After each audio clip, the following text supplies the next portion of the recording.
এই পাপ আমাকে করতে বলো না মা, তোমার পায়ে ধরি মা। আমি এটা করতে পারবো না, এটা অন্যায়, এটা পাপ। একদম চুপ মেরে থাকবি শিখা। পাপ পুণ্য আমাকে শেখাতে আসবি না।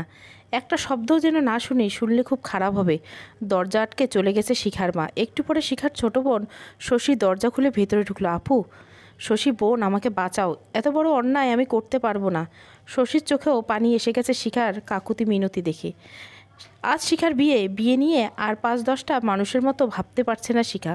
ওর চোখে এখন এক অনিশ্চিত ভবিষ্যৎ। শিখা জানে না কি হবে, তবে এটা জানে যা হবে খুব খারাপ কিছু হবে। যে ছেলেটার সাথে তার বিয়ে হচ্ছে তার নাম মাহির। সেও জানে না কি হতে যাচ্ছে, জানে শুধু শিখার বাড়ির কয়েকজন মানুষ।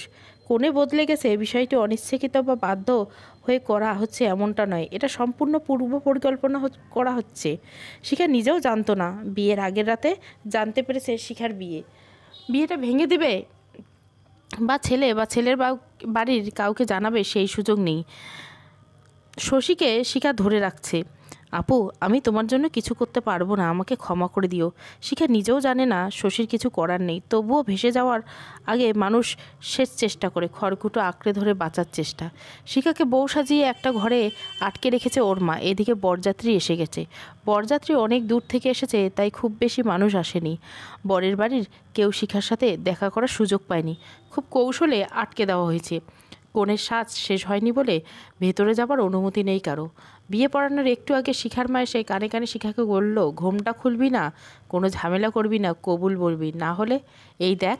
বিশেষ শিশিটা দেখালেন। আমি তোর মা, আমি আবারও অনুরোধ করছি, কোনো ঝামেলা করবি না, করলে শশী আর আমি দুজনে বিষ খাবো। এখন তুই জানিস তুই কি করবি, হয় বিয়ে করবি, না হয় এটা শশীকে খাইয়ে আমিও খাবো। মা, তুমি আমাকে একটা অন্যায় করতে বললে, তার চেয়ে জন্মের পর আমার গলায় বিষ ঢেলে দিতে। শিখার মা মুখ শক্ত করে উঠে চলে গেল। বিয়েটা হয়ে গেছে, এছাড়া আর কোনো পথ ছিল না শিখার। বরযাত্রী কোণে বিদায় হলো। এখন কেউ জানতে পারল না কোণে বদলে গেছে। শিখাকে নিয়ে বরযাত্রী ফিরে যাচ্ছে। শিখা জলে যাচ্ছে, হ্যাঁ জলেই যাচ্ছে। যে শ্বশুর ঘরে যাচ্ছে সেখানে নিশ্চয় তার জন্য কেবল জল আর জলেই আছে। ভয়ে হাত পা ঠান্ডা হয়ে আসছে ওর। সাথে কেউ আসেনি, যেন হাত পা বেঁধে জলে ফেলে পুরো পরিবার বেঁচে গেছে। এত শত ভাবনা আর দুশ্চিন্তা করতে করতে শ্বশুর ঘরে পৌঁছে গেল শিখা। সবাই দৌড়ে এসে বউ বরণ করে ঘরে তুলল। সবাই এলো নতুন বউ দেখতে। ঘোমটা খুলে বউ মুখ দেখাতে গিয়ে মাহির ভাবি ইভা চিৎকার করে উঠল, এটা কি, কি হয়েছে, কি হয়েছে? মাহিরের মা দৌড়ে এলেন। এ মেয়ে তো সেই মেয়ে না, বউ বদলে গেল কি করে? বিস্মিত চোখে ইভা জিজ্ঞাসা করলো, কি এত বড় জোচ্চুরি? ইভা, তোমার শ্বশুরকে ডাকো, কই তুমি? তাড়াতাড়ি এদিকে আসো। মাহিরের মা মাথায় হাত দিয়ে ধপ করে বসে পড়লেন। আমার ছেলের জীবনটা শেষ করে দিল। মাহির, মাহির, মাহিরের ভাই মাহিন, মাহিন বাবা। সবাই চেঁচামেচি শুনে দৌড়ে এলো। কি হয়েছে, এত চেঁচামেচি কিসের, কি হয়েছে দেখো দেখো। শিখার ঘোমটা টেনে সরিয়ে দেয় মাহিরের মা। কি, এ আবার কে? এসবের মানে কি? মানে বোঝনি, তোমার ছেলের কপাল পুড়েছে, বউ বদলে দিয়েছে, ঠকিয়েছে। কি? বাবা তুমি এক্ষুনি ফোন করো। মাহিনে সারোয়ার সাহেবকে বলল। হ্যাঁ, ফোন তো দিবই, সাথে জেলের ভাতও খাইয়ে ছাড়বো। এত বড় ফ্রড। মাহির চুপচাপ রুমের দরজায় দাঁড়িয়ে শুনছিল। এবার সে রুমে থেকে বেরিয়ে গেল, শিখার দিকে ফিরেও দেখল না। এদিকে শিখার অবস্থা লজ্জায় অপমানে মাটিতে মিশে যেতে পারলেও বেঁচে যেত। ওর মা ওকে কিসের মধ্যে ফেলে দিল, এর চেয়ে মৃত্যু ঢের ভালো ছিল। এই মেয়ে, তোমার নাম কি? কি হলো, কথা বলছো না কেন? সারোয়ার সাহেব ধমকে জিজ্ঞাসা করলেন। শিখা ভয়ে চমকে উঠে কাঁদতে কাঁদতে বললেন, শিখা। ও, এই আসল শিখা? ফ্রড তো প্রথমেই করেছে, এখন বুঝতে পেরেছি। সারোয়ার সাহেব শিখার মামাকে ফোন করলেন। প্রচণ্ড রাগারাগি করলেন। শিখার মামা অনেক কিছু বোঝাতে চাইলেন, কিন্তু সারোয়ার সাহেব এসব কথা শুনতেই চাইলেন না। বললেন, আপনাদের মেয়ে এসে নিয়ে যান, বিয়ে হয়ে গেছে, এখন আপনার বাড়ির বউ, আপনি কি করবেন সেটা আপনি জানেন। এটা বলে শিখার মামা ফোন রেখে দিলেন। সারোয়ার সাহেবের চিন্তায় পড়ে গেলেন। উনি এলাকার একজন সম্মানিত ব্যক্তি, যাই করেন না কেন ভেবেচিন্তে করতে হবে। মান সম্মানের একটা ব্যাপার আছে। কি হলো, এত রাত হয়ে গেছে, এই মেয়েকে পাঠাবে কখন? একটু একা ছেড়ে দাও আমাকে। তোমরা সবাই যাও এখান থেকে, আমি মেয়েটার সাথে কথা বলবো। ওর সাথে কথা বলে কি হবে, বিদায় করো এক্ষুনি। যাও তো। সারোয়ার সাহেব অন্তত রাগী মানুষ। সবাই বাঘের মতো ভয় পায় ওনাকে। তাই আর কিছু বলার আগে সবাই রুম থেকে বেরিয়ে গেল। সারোয়ার সাহেব জিজ্ঞাসা করলেন, এই মেয়ে, তুমি জানো তুমি কি করেছো? আমার ছেলের জীবন নিয়ে তোমরা খেলছো? এত বড় জোট চুরি কেন করা হয়েছে আমাকে বলো। শিখা মাথা নিচু করে কেঁদেই চলছে। কি আশ্চর্য, তোমাকে তো কথা বলতে হবে, আমার মেজাজ খারাপ হয়ে যাবে কিন্তু। তোমার মায়ের নাম্বার দাও। শিখা কাঁপতে কাঁপতে হাতে মোবাইল থেকে ওর মায়ের নাম্বারটা বের করে দিল। শিখার মায়ের সাথে প্রায় 1 ঘন্টা কথা বললেন সারোয়ার সাহেব। তারপর মাহিরকে ডেকে নিয়ে দরজা বন্ধ করে দিলেন। শিখা মায়ের সারোয়ার সাহেব মুখোমুখি বসে আছেন। শিখা মাথা নিচু করে বসে আছে। মাহির অন্যদিকে তাকিয়ে আছে। মাহির, জি বাবা। জন্ম মৃত্যু বিয়ে এই 3টে জিনিস মানুষের হাতে থাকে না, এটা তুমি বিশ্বাস করো? করি। এই যে মেয়েটা শিখা, ওর সাথে তোমার বিয়ে হয়েছে, এটা তোমার ভাগ্যে ছিল। তোমাকে শিখার সামনে কিছু কথা বলি। তোমরা 2 ভাই আর তোমাদের বোন আনিশা আর আনিকা, তোমরা যখন যা চেয়েছো তাই তোমাদের দিয়েছি। কোনো দিন কিছু চাইনি তোমাদের কাছে। আজ তোমার কাছে আমার চাওয়া আছে। একটা চাওয়া বলো আর অনুরোধে বলো, এটা তোমাকে রাখতে হবে। বাবা, তুমি কি বলতে চাইছো? শিখার সাথে তোমার সংসার করতে হবে। কিন্তু বাবা, আমি তোমার কাছে কিন্তু আশা করছি না মাহির। এটা ফ্রড করে বিয়ে। আমি কিভাবে? এতে দোষ থাকলে মেয়েটার পরিবারে, এই মেয়েটার দোষ নেই, ওকে বাধ্য করা হয়েছে। বাবা, এই মেয়ে এখানেই থাকবে, এটাই আমার শেষ কথা। এখন যাও, গিয়ে বিশ্রাম করো। দীর্ঘ 2 ঘন্টা পর সারোয়ার সাহেব দরজা খুলে বেরিয়ে ইভাকে ডেকে বললেন, শিখাকে নিয়ে ওর ঘরে যাও, ওর বিশ্রামের প্রয়োজন। কিন্তু বাবা, আমি তোমাকে নিয়ে যেতে বলছি। ইভা, আচ্ছা বাবা। ইভা মুখ কালো করে শিখাকে বলল, এসো আমার সাথে। ইভা শিখাকে নিয়ে চলে গেল। তুমি এটা কি করলে? এই মেয়ে এখানে থাকবে? জোর চুরি করে বিয়ে দিয়েছে, এখন এই মেয়ে নিয়ে আমার ছেলে সংসার করবে? আফরোজা, মেয়েটা এখানেই থাকবে, এটা নিয়ে কোনো কথা শুনতে চাই না। কেন বলবো না? আমার ছেলের জীবন নিয়ে কথা। এই মেয়েকে আমার ছেলের পাশে কোন দিক দিয়ে মানায়? আর দেখো, এই মেয়ে মাহিরের চেয়ে বয়সে বড় হবে। কি শুরু করেছো? খাবারের ব্যবস্থা করো, অনেক রাত হয়ে গেছে। সারোয়ার সাহেবের মুখের উপর কার কথা বলার সাহস নেই আফরোজা বেগমের। তাই উনি বিরক্ত হয়ে চলে গেলেন। রাত প্রায় 3টে বাজে। মাহির রুমে আসলো। কাঁদতে কাঁদতে শিখার চোখ ফুলে গেছে। মাহিরকে দেখে দাঁড়িয়ে গেল। মাহির চুপচাপ ওয়াশরুমে গিয়ে ফ্রেশ হয়ে এসে শুয়ে পড়লেন। শিখা কী করবে বুঝতে না পেরে দাঁড়িয়ে রইল। বেশ কিছুক্ষণ পর মাহির তাকিয়ে দেখে শিখা দাঁড়িয়ে আছে। এই মেয়ে, শোনো, বাবার জন্য এ বাড়িতে, এমনকি এই রুমে থাকার অনুমতি পেয়েছো, কিন্তু তাই বলে এটা ভেবো না আমার স্ত্রীর জায়গা পাবে। 2 দিন আগে আর পরে হলে এই বাড়ি তোমাকে ছাড়তে হবে। এখন রোবটের মতো দাঁড়িয়ে না থেকে নিচে চাদর পেতে শুয়ে পড়ো, আর ভুলে আমার সামনে পড়বে না। এটা বলে মাহির বালিশ ছুঁড়ে দিল। শিখা এটার জন্য প্রস্তুত ছিল বোধহয়, কারণ ওর মধ্যে খুব একটা পরিবর্তন দেখা যায়নি, শুধু চোখ থেকে টপ টপ করে কিছু পানি ঝরে পড়ছে। শিখা বালিশটা নিয়ে ফ্লোরে একটা চাদর পেতে শুয়ে রইল। এই মেয়ে, তোমাকে নিষেধ করছিলাম না আমার সামনে আসতে? এখনও এই রুমে কি করছো? সকালবেলা ঘুম থেকে উঠে মাহির শিখাকে রুমে দেখে তেলে বেগুনে জ্বলে উঠল। আমি বাইরে গিয়েছিলাম, কিন্তু আমাকে বললে রুমে থাকতে, এখান থেকে বের না হতে। এই সকালবেলা উঠেই ঠিক আছে, বের হতে হবে না, আমি বের হয়ে যাচ্ছি। মাহির বের হয়ে যায়। শিখা বসে বসে কাঁদছে। কী ওর নসিব, প্রতিটি পদক্ষেপে এখানে অপমান সহ্য করতে হবে, সেটা বেশ বুঝতে পারছে। কিছু সময় পরে ইভা এসে কিছু খাবার দিয়ে বলল, তোমার খাবার খেয়ে নাও। খাবারটা সামনে দিয়ে ইভা চলে গেল। শিখা তাদের সাথে খেতেও ডাকেনি, আলাদা করে রুমে খাবার পাঠিয়ে দিয়েছে। এই খাবার খাওয়া লজ্জাজনক, কিন্তু খিদা এমন একটা জিনিস যেটা 2 দিন পেটে দানা পানি না পড়লেও বোঝা যায়। শিখার পেটে 2 দিন ধরে কিছুই পড়ে নেই। খাবারটা পেয়ে অপমান উপেক্ষা করে শিখা খাবারটা মুখে দিল। একটু পরে শুনতে পেল, কোনো অনুষ্ঠান হবে না, সব বাতিল করো। মাহির বলে গেছে ও এসবে থাকতে পারবে না। থাকবে কি করে? আমার ছেলের পাশে একে কি নিয়ে দাঁড়াবে? ছেলে আমার না খেয়ে বেরিয়ে গেল, ওর বাবার ভীমরতি হয়েছে, এই মেয়েকে এখনও বাড়িতে রেখেছে। আমার ছেলের জীবন থেকে সুখ চলে গেছে। মাহিরের মায়ের কথাগুলো শিখা রুম থেকে স্পষ্ট শুনতে পাচ্ছে। খাবারটা শেষ করা হলো না। মনে মনে ভাবছে, ওনারা বা কী দোষ? মাহির ওনার ছেলে। মাহির সুদর্শন যুবক, ফর্সা সুন্দর গায়ের রং, দেখতে হাজারও একজন। আর তার পাশে শ্যামবর্ণের শিখা বড্ড বেমানান। তার উপর অযত্নে অবহেলায় শিখার কপালে বলিরেখা গাণিতিক হারে জানান দিচ্ছে শ্রীহীনতায়। মোট কথা, মাহিরের পাশে শিখা কুৎসিত। এমন ছেলের জন্য কোন মা শিখার মতো বউ চাবে? ও আল্লাহ, কী অপরাধে আমাকে এমন শাস্তি দিচ্ছে? আত্মহত্যা করা যদি মহাপাপ না হতো তাহলে এই জীবন রাখতামই না, কিন্তু ইহকাল চলে যাওক, আমার পরকাল সহায় থাকো প্রভু। আমাকে সহ্য করার ক্ষমতা দাও, নাহলে মৃত্যু দিয়ে আমাকে এই যন্ত্রণা থেকে মুক্তি দাও। শিখা মনে মনে প্রার্থনা করে। দুপুরবেলা ইভা এসে শিখাকে নিয়ে মাহির রুমে যায়। মা, শিখাকে নিয়ে এসেছি, ভেতরে এসো। ভেতরে এসে শিখা মাথা নিচু করে দাঁড়িয়েছে। এখানে বসো। খাটের কিনারায় বসতে ইশারা করে। মা, আমি যাই। আচ্ছা যাও। ইভা চলে গেল। তুমি এখন এবারই বউ, তোমার শ্বশুর যখন বলেছেন তখন তুমি এবারই থাকবে, কিন্তু আমার একটা শর্ত আছে, তুমি সেটা মানতে পারবে? কি শর্ত মা? তুমি তোমার বাবার বাড়ি কখনো যেতে পারবে না, হয় এখানে থাকবে, আর বাবার বাড়ি চলে গেলে এক্কেবারে চলে যাবে। শিখার চোখ টলটল করছে। ঠিক আছে মা, আপনি যেমনটাই বলবেন সেটা হবে। আচ্ছা ঠিক আছে, এখন যাও, সারাক্ষণ রুমে বসে থাকতে হবে না, ইভার সাথে বাড়ির সব কাজ দেখে শুনে নাও। ইভা, জি মা। শিখাকে নিয়ে সব কিছু বুঝিয়ে দাও। আচ্ছা মা। মাহি ফিরছে? না মা, ফোনও ধরছে না। যাও, আচ্ছা ওকে নিয়ে যাও।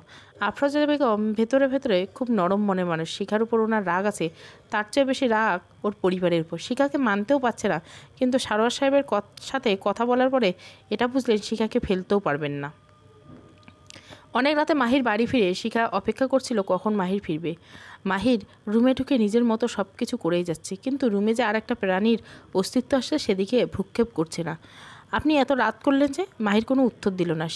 কিছুক্ষণ পর শিখা আবারও বলল, দেখুন এটা আপনার বাড়ি, আপনার রুম, আমার জন্য আপনি কেন নিজের রুম ছেড়ে দিয়েছেন? বেশ বিরক্ত নিয়ে মাহির বলল, তোমার জন্য রুম ছেড়ে দিয়েছে? কে তুমি? আর নিজেকে এত ইম্পর্ট্যান্ট ভাবছো কেন যে তোমার জন্য আমি রুম ছেড়ে দেবো? শিখাকে পাশ কাটিয়ে চলে গেল মাহির। আমি কিছুদিন পর চলেই যাব, এই কয়েকটা দিন একটু ঝামেলা সহ্য করতে হবে আপনাকে। যাক, তুমি যে একটা ঝামেলা সেটা কমপক্ষে বুঝতে পেরেছ, আমি ধন্য। মাহির বিছানায় শুয়ে আলো নিভিয়ে দিল। শিখা অন্ধকারের কোণে কোনো রকমে বালিশটা নিয়ে নিচে বিছানা পেতে শুলো। শ্বশুরবাড়িতে আসার পরে শিখা নিজের ফোন একবারে বন্ধ করে রেখেছে, যাতে ওর সাথে কেউ বাড়ি থেকে যোগাযোগ করতে না পারে। বিয়ের 1 সপ্তাহ হয়ে গেছে, শিখা মোটামুটি মানিয়ে নিতে পেরেছে। এবারে মানুষগুলো ভালো, শিখা যেমনটা ভেবেছিল তারা তেমন নয়। এত কিছুর পরেও তারা শিখার সাথে কেউ খারাপ ব্যবহার করেনি, শুধু মাহির মেনে নিতে পারেনি। সারোয়ার সাহেব হঠাৎ শিখাকে ওনার রুমে ডেকে পাঠালেন। বাবা, আমাকে ডেকেছেন? তোমার মায়ের সাথে কথা বলেছ? জি না। তোমার ফোন অফ রেখেছ? উনি আমাকে ফোন করেছেন, মায়ের সাথে কথা বলে নিও। শিখা কিছু না বলে দাঁড়িয়ে রইল। আমি ওই বাড়িতে আর যাব না। আচ্ছা, সে পরে দেখা যাবে, তার আগে তোমার মায়ের সাথে কথা বলো। শোনো শিখা, কোনো মাই সন্তানের অমঙ্গল চায় না। তোমার মা এটা কেন করেছে সেটা তুমি নিজেও জানো না, তার উপর কেন মায়ের উপর অভিমান করে থাকবে? আচ্ছা বাবা, আমি কথা বলে নিব। ঠিক আছে, যাও। শিখা জানে না তা নয়, ও জানে কেন ওর মা এমন করছে। আর মা তো কিছু করেনি, শুধু চাচাদের কথা মতো কাজ করেছে, করতে বাধ্য হয়েছে। তবু শিখার অভিযোগ নেই কারো ওপর, কেবল নিজেকে দোষারোপ করে। শিখা এখানে সংসারের সব কাজে ইভাকে শাশুড়িকে সাহায্য করে, ওর ব্যবহার ও কাজে সবাই সন্তুষ্ট। হয়তো সেই রূপ নেই শিখার, কিন্তু সবার মন জয় করে নিয়েছে নিজের ব্যবহারে। মাহিরের সব কাজ শিখা নিজে হাতেই করে, তবে সেটা মাহিরের আড়ালে। মাহির যেন সামনে দেখলে সহ্য করতে পারে না শিখা। এতদিন ধরে ফ্লোরে শুয়ে শিখার সর্দি জ্বর বেঁধে গেছে। ইভা ওকে কিচেনে কাজ করতে দেয় না, তবু জোর করে শিখা কাজ করে। ইভা বলে, তোমাকে এত করে বলি তবুও শোনো না, এই অবস্থায় কাজ না করলে হয় না, বড় একটা অসুখ বাঁধিয়ে ছাড়বে। এটুকু করতে দাও ভাবি, সারাদিন বসে থেকে থেকে আর ভালো লাগে না। এই সময়টুকু তোমাদের সাথে কাজ করতে ভালো লাগে আমার, আর একা বসে থাকতে ভালো লাগে না। বুঝেছি, কিন্তু অসুস্থ অবস্থায় কাজ করলে আরও অসুখ বাড়বে শিখা। বাড়বে না ভাবি, আমার অভ্যাস আছে। ইভা শিখার মুখের দিকে তাকিয়ে রইল, তবে কিছু বলল না। মাহির বিয়ের জন্য অফিস থেকে ছুটি নিয়েছিল, ছুটি শেষ, এখন থেকে অফিস করছে। ফিরতে ফিরতে ইদানিং মাহির কিছুটা নমনীয় হয়ে গেছে শিখার প্রতি। আগের মতো উঠতে বসতে বিরক্ত প্রকাশ করে না, তবে খুব ভালো ব্যবহারও করে না। মনে হয় শিখা ওদের পরিবারের একজন সদস্য, সবার সাথে ভালো সম্পর্ক, শুধু মাহিরের সাথে কোনো লেনাদেনা নেই। রাতে রুমে এসে চুপচাপ শুয়ে পড়ে। দুটো মানুষ একটা রুমে, তবু কেউ কারোর সাথে কথা বলে না। গভীর রাতে গোঙানির শব্দে মাহিরের ঘুম ভাঙে। প্রথমে ঘুমের ঘোরে বুঝতে পারেনি কিসের শব্দ। ঘুম একটু কাটতে বুঝতে পারলেও শব্দটা নিচ থেকে আসছে। মাহির উঠে বসলো। লাইট অন করার পর দেখলো শিখা কাঁপছে। গায়ে কাঁপুনি দেওয়ার মতো শীত নেই, তবু মেয়েটা কাঁপছে। মাহির ভাবলো হয়তো জ্বর এসেছে। কাছে গিয়ে দেখবে কি দেখবে না, অনেক ভেবে শেষ পর্যন্ত গিয়ে কপালে হাত রেখে দেখে অনেক জ্বর মেয়েটার গায়ে। এই অবস্থায় নিচে শুয়ে থাকা ঠিক হবে না, কিন্তু এই যে শুনছো। এই মেয়ে আস্তে করে ধাক্কা দিল, কিন্তু শিখা কোনো সাড়া দিল না। মাহির শিখাকে মেনে নিতে পারেনি ঠিকই, কিন্তু এভাবে জ্বরের মধ্যে একটা মানুষকে নিচে ফেলে রাখার মতো অমানুষ নয়। শিখাকে নিয়ে বিছানায় শুইয়ে দিল। পরদিন সকালে মাহির ইভাকে গিয়ে বলল, ভাবি শিখার অনেক জ্বর, তুমি ওকে খাইয়ে দিও। ওর গায়ে তোর জ্বর ছিলই, এখন মনে হয় আরও বেড়ে গেছে। মাহির চলে গেল। মাহির ওষুধের প্যাকেটটা এনে শিখার সামনে দিয়ে বলল, এখানে ওষুধ আছে, খেয়ে নিও। মাহিরের সামান্য কথায় শিখা অনেক খুশি হলো। এতটুকু চিন্তা করেছে ওর জন্য, এটাই অনেক। কিছুদিনের মধ্যে শিখা সুস্থ হয়ে উঠল। সারোয়ার সাহেব বলার পর শিখা ওর মাকে ফোন করেনি। হঠাৎ কী মনে করে ওর মাকে ফোন করলো। হ্যালো মা। শিখা, তুই কেমন আছিস? এতদিন হয়ে গেছে, একটা ফোন করিস নি। তুই ভালো আছিস মা? এত কিছু জেনে কি করবে? তোমার কোমর কাঁধের বোঝা নেমে গেছে, এটাতেই খুশি থাকো। এভাবে বলছিস কেন? তুই তো জানিস। জানি বলেই তো বললাম, তোমার ঘরে বয়স্ক একটা মেয়ে ছিল, তার বিয়ে দিতে পারছিল না, ঠকিয়ে হোক আর যেভাবে হোক বিয়ে দিয়ে ঘাট থেকে নামিয়েছ। আপদ বিদায় হয়েছে, আর তো চিন্তার কিছু নেই। মারে, তুই আমার দুঃখটা বুঝলি না। কাঁদতে কাঁদতে শিখার মা বলে, রোজ রোজ তোর এত অপমান আমি আর কত সহ্য করতাম। আর তো সহ্য করতে হবে না। শোনো মা, আমাকে আর ফোন দিও না। এখানে সবাই খুব ভালো মানুষ। এত কিছুর পরে তোমার মেয়েকে বাড়িতে জায়গা দিয়েছে, কিন্তু তোমাদের ওনারা সহ্য করতে পারেন না। তোমাদের সাথে যোগাযোগ রাখি, সেটাও ওনারা পছন্দ করে না। ঠিক আছে, তুই যদি ভালো থাকিস তাহলে যোগাযোগ করব না, তবু আমার মেয়েটা একটু সুখ পাক। শশীকে বলে দিও আমি ভালো আছি। কথা বলবি শশীর সাথে? নে বল। না, বলবো না। যোগাযোগ যেন না করো সেটা জানাতে ফোন করছি। আর আমার শ্বশুরকে ফোন দিবে না, রাখলাম। বলে ফোন রেখে দিল শিখা। মাকে এত কড়া ভাষায় কথা বলে, এত খারাপ ব্যবহার করেও শিখা ভাবলেঝিন যেন কিছুই হয়নি। শিখা বয়সে মাহিরের থেকে 2-3 বছরের বড়। তার উপর মাহিরের পাশে বড্ড বেমানান। শিখার সেই রূপ নেই যা স্বামীর মন ভোলাবে। সাধারণ থেকে সাধারণ চেহারার মাঝে যেন বয়সের ছাপটা স্পষ্ট বোঝা যাচ্ছে। মাহির কোনোভাবেই এটা মেনে নিতে পারছে না। শিখার ব্যবহার মন নরম হলেও শিখার মুখের দিকে তাকালে যেন মাহিতের মন বিষিয়ে যায়। শিখা মাহিরের গলায় কাটা হয়ে গেছে, যেন সেই কাটা যা গিলতেও পারছে না, বের করতেও পারছে না। ওর জীবন বিষিয়ে গেছে। শিখাকে নিজের স্ত্রী বলে কারোর সামনে পরিচয় দিতেও লজ্জা বোধ হয়। মাহির বিয়ের পরে যখন ওর বোনদের শ্বশুর বাড়ি থেকে লোক আসবে শুনল, মাহির রীতিমতো পালিয়ে থাকলো। কারণ ওর পক্ষে শিখাকে বউ বলে পরিচয় দেওয়া সম্ভব না। দুনিয়া সুন্দরের পূজারী, সুন্দরের চেহারা আলারে কুৎসিত বিকৃতি মন থাকলেও সুন্দরের দোহাই দিয়ে পার পেয়ে যায়। কিন্তু কুৎসিত একটা চেহারার আড়ালে একটা সুন্দর মন থাকলেও সেটা অযত্নে, অবহেলায়, অপমানে রোজ রোজ নরক যন্ত্রণা সহ্য করতে হয়। মাহির আর শাখা বিয়ে হয়েছে অনেক দিন হয়ে গেছে। মাহিরের বাবা জোর করে শিখাকে এই বাড়িতে রাখলেও মাহির যে মেনে নিতে পারেননি সেটা উনি জানেন। তিনি একদিন ইভাকে বললেন, মাহির বোধহয় বিয়েটা এখনও মেনে নিতে পারেনি। আসলে বাবা, মাহিরের পক্ষে কি এত তাড়াতাড়ি মেনে নেওয়া সম্ভব? ওর জায়গা থেকে চিন্তা করে দেখুন। আমরা তো মেনে নিছি, মাহিরও ঠিক মেনে নেবে। আরও কিছুদিন সময় দিন, আপনি চিন্তা করবেন না। একটা দীর্ঘশ্বাস ফেললেন মাহিরের বাবা। মাহির অফিসের একটা ট্রেনিংয়ে 3 মাসের ঢাকায় থাকতে হবে, এটা জেনে মাহির খুশি হলো। কিছুদিন এ বাড়ির বাইরে থেকে মুক্ত নিঃশ্বাস নিতে পারবে। এই খবর জানার পরে সারোয়ার সাহেব মনে মনে বুদ্ধি করলেন, এই সুযোগ মাহির আর শিখাকে নিজেদের মতো কিছুদিন থাকুক এই বাড়ির বাইরে। এতে হয়তো মাহিরের মন গলবে। তিনি মাহিরকে বলবেন, যাচ্ছ যে থাকবে কোথায়? অফিসে কোনো ব্যবস্থা আছে? হ্যাঁ আছে, ওনারা সব ব্যবস্থা করে দেবেন। ওখানে থাকতে হবে এমন বাধ্যবাধকতা আছে নাকি? না, তা নেই। অনেকে বাইরে থাকে, যার ইচ্ছে যেখানে থাকবে। তাহলে তো ভালোই হয়েছে, তুমি 3 মাসের জন্য একটা বাসা ভাড়া নাও। বাসা ভাড়া করে কি করব? আমি তো সেখানেই থাকতে পারবো না। পারবে না, কারণ শিখা যাবে তোমার সাথে। বাবা, আমি তো বেড়াতে যাচ্ছি না সেটা জানি, কিন্তু বাসা থেকে গিয়ে ট্রেনিং করতে পারবে না এমন তো কোনো কথা নেই। খোঁজ নিয়ে আগে বাসার ব্যবস্থা করো। তাছাড়া কি খাবে না খাবে ঠিক নেই। শিখা তোমার সাথেই যাবে। আচ্ছা ঠিক আছে। মাহির মুখ কালো করে বেরিয়ে এলো। ওর মার কাছে গিয়ে বলল, মা, বাবা কি শুরু করেছেন এসব? সব কিছু কি জোর করে চাপিয়ে দিতে চান আমার উপর? সারোয়ার সাহেব মাহিরের পেছনে দাঁড়িয়ে কথা শুনছেন, সেটা মাহির বুঝতে পারেনি। তোমার উপর চাপিয়ে দিতে চাইছি না, যাতে তুমি মানিয়ে নিতে পারো সেটা চেষ্টা করছি। মাহির পিছন ফিরে ওর বাবাকে দেখে মাথা নিচু করে ফেলল। এসো মাহির, আজ তোমাকে একটা গল্প বলি। একটা ছেলে ছিল, সে পড়াশোনায় খুব ভালো, অনেক আগ্রহ ছিল পড়ার।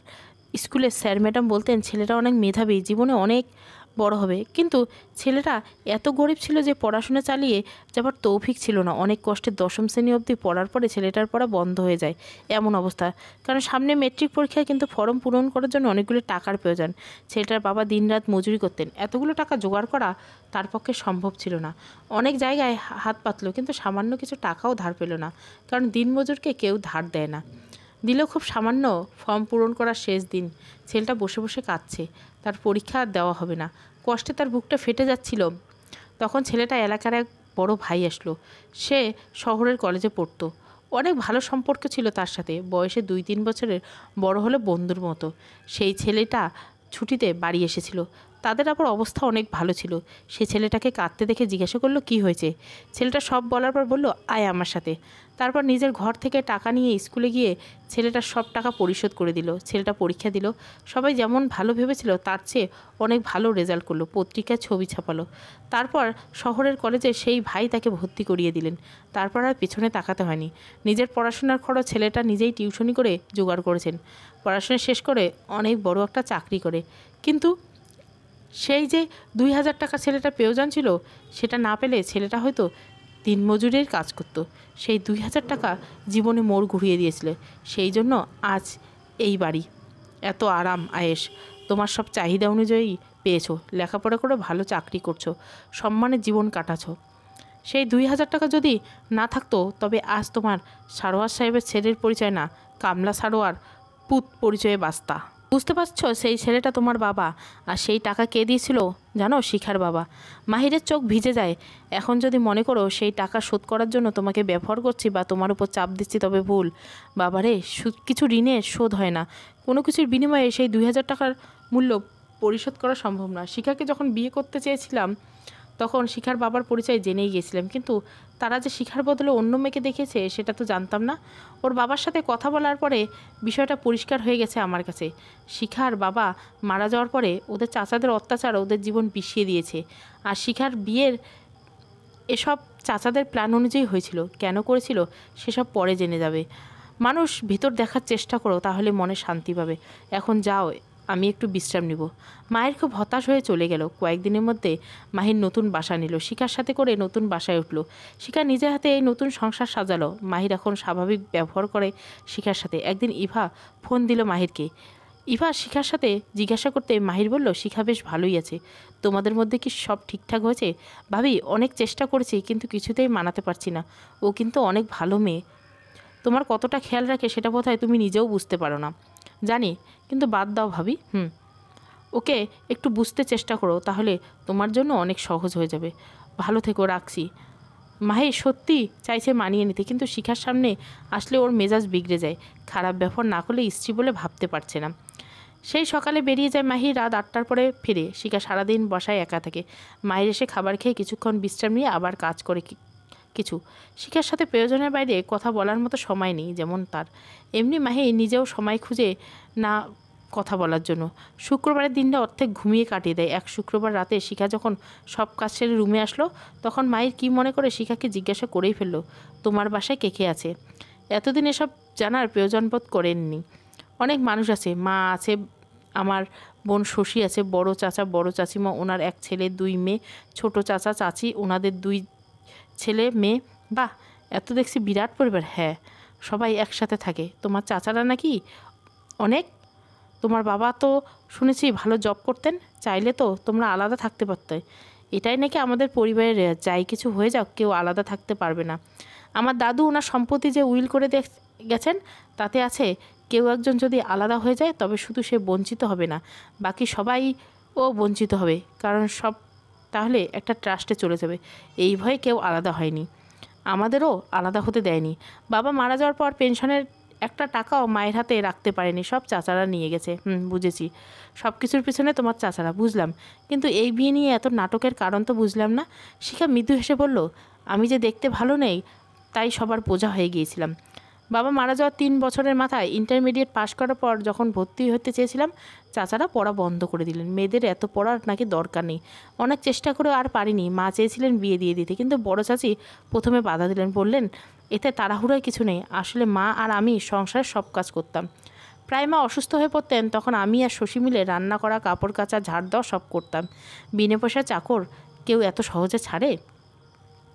আমাদের পড়া বন্ধ হলেও অন্যরা সবাই ঠিক পড়াশুনো করছে, কিন্তু ওনার মেয়ের বিয়ে ভেঙে গেছে। কারণ মানুষের মুখে শুনেছি বাড়ির বড় মেয়ের এখনও বিয়ে দেয়নি, এই জন্য অনেকে ওনাদের বদনাম করেছে। পরপর কয়েকটি বিয়ে ভাঙার পরে চাচির টনক নড়ে। এবার আমাকে বিদায় করতে উঠে পড়ে লাগেন, কিন্তু আমি তো অত সুন্দর নেই, তার উপর বয়স 30-এর কোঠায় ছুঁয়েছে। এই মেয়েকে দেখতে এসে কেউ পছন্দ করে না। বারবার চেষ্টা করে যখন দেখলো কেউ আমাকে পছন্দ করছে না, তখন তারা আরও মরিয়া হয়ে উঠল। উঠতে বসতে অপমান করতে, তারপর গায়ে হাত তুলল। কারণ আমার অপরাধ, আমার বিয়ে হচ্ছে না, কেউ পছন্দ করছে না। তারপর আমার মামাতো বোন দোলনকে আমাদের বাড়িতে নিয়ে আসলো। শুনলাম ওকে দেখতে আসবে এখানে, ওকে পছন্দ করলো, বিয়ে ঠিক হলো। বিয়ের আগের রাতে জানলাম বিয়েটা আমার, বুঝলাম আমার বদলে দোলকে দেখিয়েছে। এটা কত বড় অন্যায়! লজ্জায় মরে যেতে ইচ্ছে করছিল। অনেক চেষ্টা করেছি, অনেক বুঝিয়েছি, কিন্তু শেষ পর্যন্ত মা বললেন বিয়ে না করলে উনি বিষ খাবেন। বিষের শেষে হাতে নিয়ে বসেছিলেন, তখন আমার আর কিছু করার ছিল না। আমার মা অনেক অসহায়, রোজ রোজ ওনাদের কাছে আমার জন্য অপমান সহ্য করতে করতে উনি আর পাচ্ছিলেন না। আমাকে এই নরক থেকে বাঁচাতে অন্যায় যেন মা এটা করেছেন। মায়ের উপর কোনো অভিযোগ নেই, অভিমান আছে। আর কিছু না পারলেও মেয়ে তো একসাথে মরতে পারতাম। শিখার কথা শুনে মাহিরের চোখ কখন ভিজে গেছে সে টের পায়নি। বুকের ভিতরে চিনচিন করে উঠল। কত রঙের মানুষ আছে মানুষের মনে। শিখাকে বলার মতো কিছু খুঁজে পেল না মাহির, শুধু বলল ঘুমিয়ে পড়ো। শিখা ঠিকই ঘুমিয়ে পড়লো, কিন্তু মাহিরের চোখে ঘুম আসলো না। মাহির শিখার দুঃখের গল্প শুনে শিখার প্রতি কিছুটা নমনীয় হতে চাইল, কিন্তু পারিপার্শ্বিক পরিস্থিতি মাহিরের মন ঠিক উল্টিয়ে দেয়। মাহির ঢাকা এসেছে বউ নিয়ে, একথা শোনার পরে মাহিরের এক স্টাফ তার বউকে নিয়ে আসে মাহিরের বাসায়। শিখাকে দেখে একে অন্যের মুখ চাওয়াচাই করা মাহিরের চোখ এড়ায়নি। শিখা অনেক আপ্যায়ন করলো মাহিরের বন্ধু আর বন্ধুপত্নীকে। শিখা কিচেনে ব্যস্ত ছিল, মাহির একটু বাইরে গিয়েছিল। সাইফ আর সাইফের বউ ব্যালকনিতে বসেছিল। মাহির ওদের ডাকতে এসে শুনল সাইফের বউ বলছে, তুমি দেখো বয়সে অনেক বড় হবে। মাহির ভাইয়ের পাশে একদম মানায়নি, গায়ের রঙও ময়লা। এটাকে ময়লা না শ্যামলা বলে, ওই একই কথা। কেমন যেন খুব ভদ্র আর অমায়িক, হয়তো এত সুন্দরী নয়। পেহলে দর্শনকারী ফের গুণ বিচারী। কি মনে হয় মাহির ভাই ওর সাথে সুখী হবে? ওনার মতো হ্যান্ডসাম ছেলের পাশে একে দেখলে মানুষ বড় বোন ছাড়া আর কিছুই ভাববে না। উনি কিভাবে মানিয়ে নেবেন আল্লাহ জানে। এসব শুনে মাহিরের মেজাজ আরও খারাপ হয়ে গেছে, কিন্তু ওদের তো কিছু বলা যায় না। আর তারা সত্যি কথাই বলেছে, ভুল কিছু বলেনি। ওরা সেদিন বিদায় নিলেও মাহিরের মনে আরও বিষাদ দিয়ে গেল। শিখার প্রতি যতটা দুর্বলতা তৈরি হচ্ছিল, সেটাও এখন অসহ্য মনে হতে লাগলো। আগে টুকটাক কথা বললেও এখন সেটাও বলে না।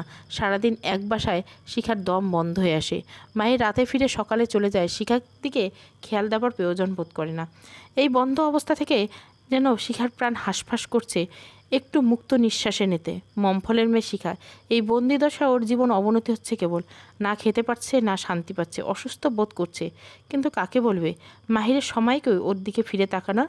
দিন দিন শিখা কেমন যেন হয়ে যাচ্ছে। কিছু খেতে পাচ্ছে না, সারাদিন কিছু খায় কি না মাহির কখনো জিজ্ঞাসাও করে না। রাতে মাহিরের সাথে খেতে বসলে মাহির খেতে খেতে ফোন ঘাটে, খাবার শেষ করে উঠে চলে যায়। শিখা যে কিছুই খেতে পাচ্ছে না সেদিকেও খেয়াল করে না। এর মধ্যে হঠাৎ একদিন শিখা ঘুমিয়ে আছে, মাহির শিখাকে দিকে খেয়াল না করে দেখে মেয়েটা অনেকটা শুকিয়ে গেছে। মাহির ভাবলো হয়তো এখানে মানিয়ে নিতে পারছে না। পরের দিন সকালে মাহির শিখাকে জিজ্ঞাসা করলো, তুমি কি অসুস্থ? না, আমি ঠিক আছি, কিন্তু তোমাকে দেখে অসুস্থ মনে হচ্ছে, অনেক শুকিয়ে যাচ্ছ। কিচ্ছু হয়নি, এখানে কেমন বন্দি বন্দি মনে হয়, ভালো লাগছে না আমার। আর তো 1.5 মাস, দেখতে দেখতে চলে যাবে। তোমার কিছু প্রয়োজন হলে আমাকে বলো। আচ্ছা বলবো। 2 দিন পর মাহির খেয়াল করলো শিখাকে খুব অসুস্থ লাগছে, চোখে মুখে অস্বাভাবিক কিছু একটা বুঝতে পারছে। মাহিরও খেয়াল করলো শিখা কিছুই খেতে পাচ্ছে না। তুমি যে বললে অসুস্থ না, আমি তো দেখছি তুমি সুস্থ না। কিছুই তো খাওনি, কি হয়েছে তোমার? তোমার চোখ কেমন ফুলে গেছে। আমাকে বাড়িতে পাঠিয়ে দিবেন? আমার এখানে একদম ভালো লাগছে না। আচ্ছা, সে দেখা যাবে, আগে তোমায় ডাক্তার দেখাতে হবে। 2 দিনের মধ্যে মাহিরের সুযোগ হয়নি ডাক্তার দেখানোর। সেই রাতে শিখার অনেক জ্বর ওঠে। মাহির সারা রাত জেগে জলপট্টি দেয় মাথায়। শিখা এক রাতে যেন বিছানার সাথে মিশে গেছে। ওষুধ এনে খাওয়ানোর পর জ্বর কমলে শিখা যেন শরীরে কোনো শক্তিই পাচ্ছে না। মাহির আর দেরি না করে ডাক্তারের কাছে নিয়ে গেল। অনেক ওষুধপত্র নিয়ে তারা ফিরল। 4-5 দিন পর মাহির ইভাকে ফোন করে বলল, ভাবি তুমি একটু ভাইয়া বা বাবাকে নিয়ে একটু ঢাকায় আসো। কেন মাহির, কি সমস্যা? কোনো সমস্যা? শিখা খুব অসুস্থ, ওকে একা রেখে আমি যেতে হয়। কিভাবে কি করব বুঝতে পারছি না। একা রেখে যাব, ভরসা পাচ্ছি না। তোমরা আজই আসো। কি হয়েছে শিখার? জানি না ভাবি, যত তাড়াতাড়ি সম্ভব তাড়াতাড়ি আসো। ঠিক আছে, তুমি চিন্তা করো না, আজই আসবো। মাহিরের ভাবি আর বাবা এসে ঢাকা পৌঁছলো। তারা এসে শিখাকে দেখে চমকে গেল। শিখা ঘুমে, ওনারা আসবেন সেটা শিখা জানে না। একই হাল হয়েছে মেয়েটার, একদম চেনাই যাচ্ছে না। তুমি ওর দিকে খেয়াল রাখোনি? কী অবস্থা হয়েছে ওর? নিশ্চয়ই খাওয়া দাওয়া একদম করেনি। ভাবি, আমি সারাদিন বাসায় থাকলে তো সকালে বের হয়ে সেই রাত হয়ে যায় ফিরতে ফিরতে। আগেই বাবাকে বলেছিলাম, বাবা তো বোঝেনি। একা সারাদিন কি করে সেসব তো আমি খেয়াল রাখতে পারিনি। আর এমনিতে আমি প্রেশারের মধ্যে থাকি।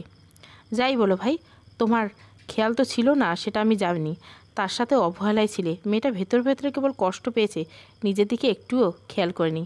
মাহির ইভার কথা বললেও সারোয়ার সাহেব গম্ভীরভাবে বসে রইলেন। চলবে কনে বদল প্রথম পর্ব, কালকে রাতে দ্বিতীয় পর্ব আসবে। ভালো লাগলে অবশ্যই লাইক, শেয়ার এবং সাবস্ক্রাইব করবেন। Thank you for watching.